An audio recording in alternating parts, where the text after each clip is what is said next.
আমাদের কিন্তু আদর্শিকভাবে তাদের কোনো মিল নেই। আমাদেরও একটা বিরাট সংস্কার হওয়া দরকার। জাতীয় পার্টি কিন্তু এটি গণভিত্তি দল। স্বৈরাচার শেখ হাসিনার দোসরদের গ্রেফতার এবং বিচারের দাবি জানানো হয়েছে।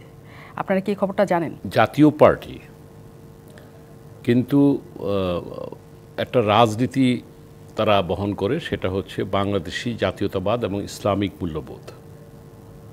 আওয়ামী লীগ কিন্তু ধর্মনিরপেক্ষতার কথা বলে এবং বাঙালি জাতীয়তাবাদের কথা বলে, আমরা বাংলাদেশি জাতীয়তাবাদের কথা বলি। আমাদের কিন্তু আদর্শিকভাবে তাদের কোনো মিল নেই।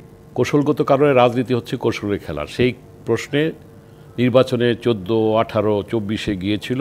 24-এর ব্যাপারে যদিও আমরা মনে করি এটা ঠিক হয় নাই। 18-তে তো বিএনপিও গিয়েছিল।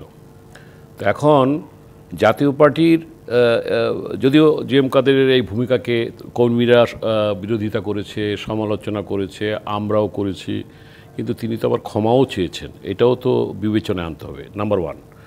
নাম্বার 2, আপনাকে একটা কথা স্মরণ করিয়ে দিই।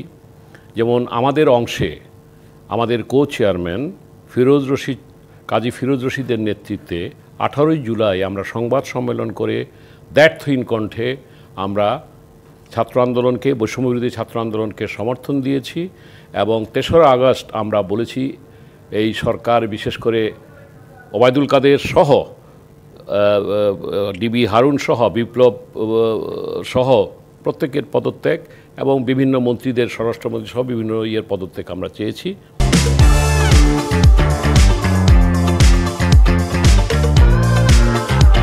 এটা রেকর্ডে আছে, আপনাদের কাছে রেকর্ডে আছে।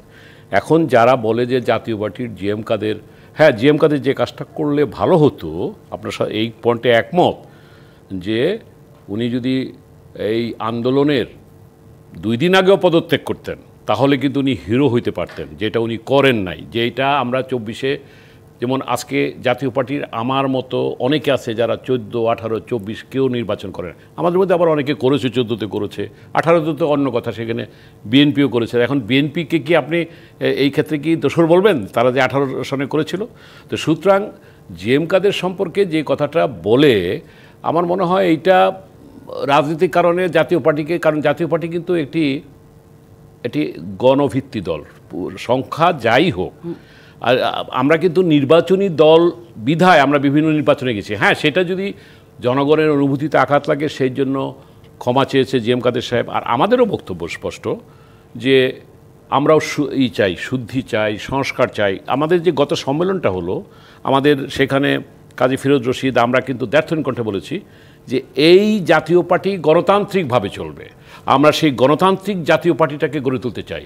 জাতীয় পার্টিও এখন ফ্যাসিবাদী যে দৃষ্টিভঙ্গি, আমরা দলের অভ্যন্তরে সংস্কার করতে চাই। কারণ এখন যে চলছে সংস্কারের আন্দোলন, এটা শুধু প্রাতিষ্ঠানিকভাবে রাষ্ট্রের সংস্কার হবে, আইন শৃঙ্খলা সংস্কার হবে, আর্থিক সংস্কার হবে, নির্বাচনের সংস্কার হবে, দলের অভ্যন্তরে সংস্কার করতে হবে। আমি অন্য দলকে বলার আগে, বিএনপি আজকে সালাম ভাই এখানে আছেন, বিরাট দল, তাদের কথা তারা বলছে। আমি মনে করি আমাদের সম্পর্কে যেহেতু অনেক কথা আছে, আমাদেরও একটা বিরাট সংস্কার হওয়া দরকার।